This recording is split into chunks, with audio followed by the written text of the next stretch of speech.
Oggi ti parlo di Bubble Trouble, un gioco che penso che abbiamo provato tutti prima o poi.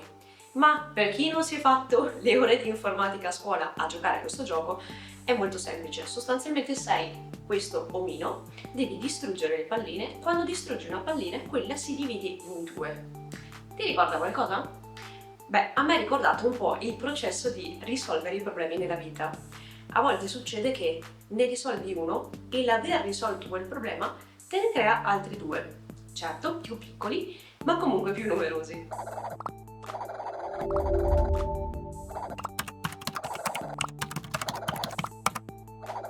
Allora, come le nostre care e amate palline, ci sono problemi e problemi.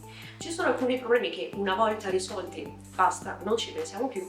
Ce ne sono altri che invece appunto continuano a sdoppiarsi, creando sempre più problemi anche se sempre più piccoli. Ogni problema è un po' a sé, proprio come le palline. Ce ne sono alcuni molto grossi, ma che colpiti una volta si risolvono definitivamente e non ci pensiamo più. Ce ne sono altri che invece all'apparenza sono più semplici, ma una volta risolti creano un milione di micro problemi collegati, o magari, come ad esempio con le palline, succede che alcune una volta colpite, invece che continuare a ribalzare, iniziano a strisciare rendendo inefficaci le tue armi. Quindi, indipendentemente dal problema, stando un po' sul generale, oggi volevo lasciarti qualche consiglio su come affrontare e riuscire a risolvere i problemi nella vita. Ciao, io sono Manuela e questa è Guida Strategica. Se sei un gamer o un amante degli anime, iscriviti al canale e clicca sulla campanellina per attivare le notifiche, perché qui ti parlerò sempre di crescita personale, spiegata attraverso i videogiochi o gli anime. Allora, passo iniziale. Magari sembrerà un po' banale, ma è davvero il punto centrale. Affrontare i problemi. Sì, perché a volte ci facciamo un po' scoraggiare da questo fatto che appunto parto con un problema, lo risolvo, mi ritrovo con due problemi, li risolvo, mi ritrovo con quattro problemi, sai che c'è? Lasciamo perdere, non ne risolvo neanche uno, mi tengo quello grosso iniziale e a posto così. Esattamente come nella vita, anche nel gioco non puoi limitarti semplicemente a scansare i problemi, ma sei lì proprio con lo specifico scopo di distruggere quelle palle. È vero che una volta colpita una palla, quella diventa due palle, e che due palle, però sono comunque due palle più piccole, quindi più facili da distruggere. E la stessa cosa anche nella vita, appunto, avrai magari a volte due problemi invece che uno, ma questo ti permette di avere due problemi più semplici da risolvere, molto più affrontabili. E a volte questo è proprio il primo passo per affrontare un grosso problema, ossia splittarlo in due e avere due cose più semplici invece che una complessa. Quindi non demoralizzarti e non demordere, anche perché comunque ogni livello ha un tempo limite, quindi tu puoi anche star lì a scansare le palle e far finta di niente, ma prima o poi quel tempo limite arriverà agli sgoccioli e sarai comunque costretto ad affrontare il tuo problema. Oppure perdere. Allora, diciamo che ti ho convinto ad affrontare i tuoi problemi. Sul lato pratico, come fare? Beh, semplice, distruggine uno alla volta. Se rompi tutte le palle grosse insieme, ti ritroverai con una miriade di palline piccole.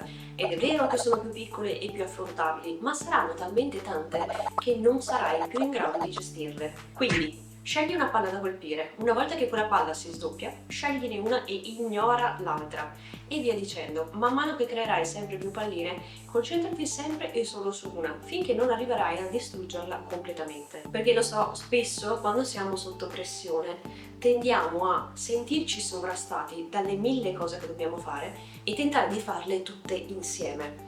O magari rimanere bloccati nel limbo e alla fine non fare nulla. Per questo è proprio importante concentrarsi su una singola cosa alla volta. Farne una e falla fatta bene. Se quella cosa è troppo grande, appunto, colpisci quella pallina, spezzala in due e affrontane comunque una sola. Tutto sommato, meglio risolvere un problema piccolo, anche se sempre insignificante, piuttosto che non risolvere nulla. Affronta un piccolo pezzettino alla volta e, pian piano, riuscirai a risolvere il tuo grosso problema in origine senza quasi accorgertene. E fin qui funziona tutto quando le cose sono semplici. Ma, come sempre, andando avanti con i livelli, la difficoltà progressivamente aumenta e man mano che aumenta avrai anche tu bisogno di una strategia migliore. Non potrai più permetterti di fare le cose a caso, ma dovrai fare le cose in modo pensato. Quindi, nei pochi secondi di caricamento del livello, sfrutta quel tempo per osservare bene l'ambiente di gioco, osservare cosa sta per succedere ed elaborare brevemente una strategia. Quando il livello partirà, potrai vedere qual è la direzione che prendono le palle, se rimbalzano, se non rimbalzano, quali sono contenute da pareti, quali invece sono libere. E appunto non ci sarà una strategia giusta o sbagliata, ma ci sarà una strategia giusta o sbagliata per te. Infatti ognuno ragiona e vive in maniera diversa. Quello che può andare bene per me ed essere perfetto per la mia personalità e per il mio modo di affrontare le cose, può non andare bene per qualcun altro. Anzi, probabilmente non andrà bene per qualcun altro. Ma quello che è valido per tutti è che se ti metti a muoverti e colpire roba a caso, alla fine ti ritroverai sommerso da un disastro pazzesco. Rimarrai lì incastrato nell'angolino dello schermo senza riuscire a capire come muoverti e senza farti uccidere da una pallina qualsiasi che comunque non riuscirai a colpire. Quindi trova la strategia giusta per te. Purtroppo, qualche volta bisogna anche accettare un game over. Nel senso che, giustamente, se è la prima volta che affronti un livello, può essere che tu non riesca a capire subito come affrontarlo, ma che ti ci voglia qualche tentativo. L'importante è non vivere questi tentativi come dei fallimenti personali. È vero, ogni tanto ci sarà qualche game over, però appunto ad ogni inizio livello è normale perdere qualche vita nel tentativo di capire come uscirne, nel tentativo di elaborare una strategia, insomma sono cose che richiedono tempo. Però ogni volta che fallirai, perderai una vita, andrai in game over, avrai qualche indizio in più su come affrontare quel problema.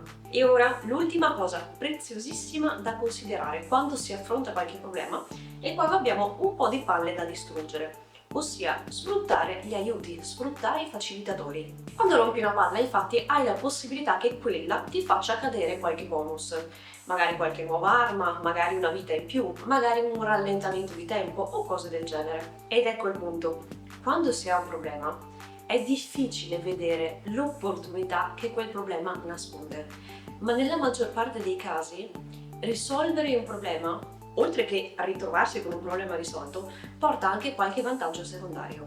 Ma infatti a volte ci sono dei bonus veramente pazzeschi. Cioè, per esempio, io ricordo la possibilità di avere un robottino distruggere una palla che tu posizioni lì e lui fa tutto il lavoro per te. Lo metti lì, lui non si fa distruggere dalle palle, spara, fa tutto il lavoro al posto tuo. Conveniente, no? E tu mi dirai, eh sì, e questo robottino nella vita reale? Beh, vabbè, non ci sarà probabilmente mai nessuno che affronterà le cose al posto tuo, che si prenderà le rotture al posto tuo.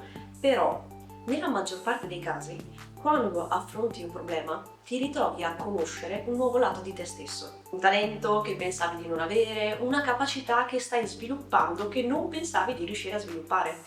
E questa è una cosa preziosissima. Magari, proprio grazie a quel problema, potresti avere l'opportunità di conoscere qualcosa di nuovo, di conoscere una nuova persona che magari resterà nella tua vita, o di conoscere un nuovo talento che magari diventerà la tua direzione di vita. Quindi, anche se so che è difficile e che quando ti ritrovi in mezzo ad un problema da risolvere la percepirai sempre come una rottura, ti invito anche a cercare di vedere che cosa quella rottura ti può portare di positivo nella vita, che cosa il risolvere quel problema può essere vantaggioso per te, che cosa ne potrebbe risultare. Attento però a non raccogliere tutto indiscriminatamente, perché è vero che la maggior parte dei bonus sono vantaggiosi, ma alcuni sono un po' più scomodi magari, cioè per esempio se tu prendi il laser che spara in alto, quando hai tutte palline che strisciano, chiaramente ti creerà uno svantaggio e non un vantaggio.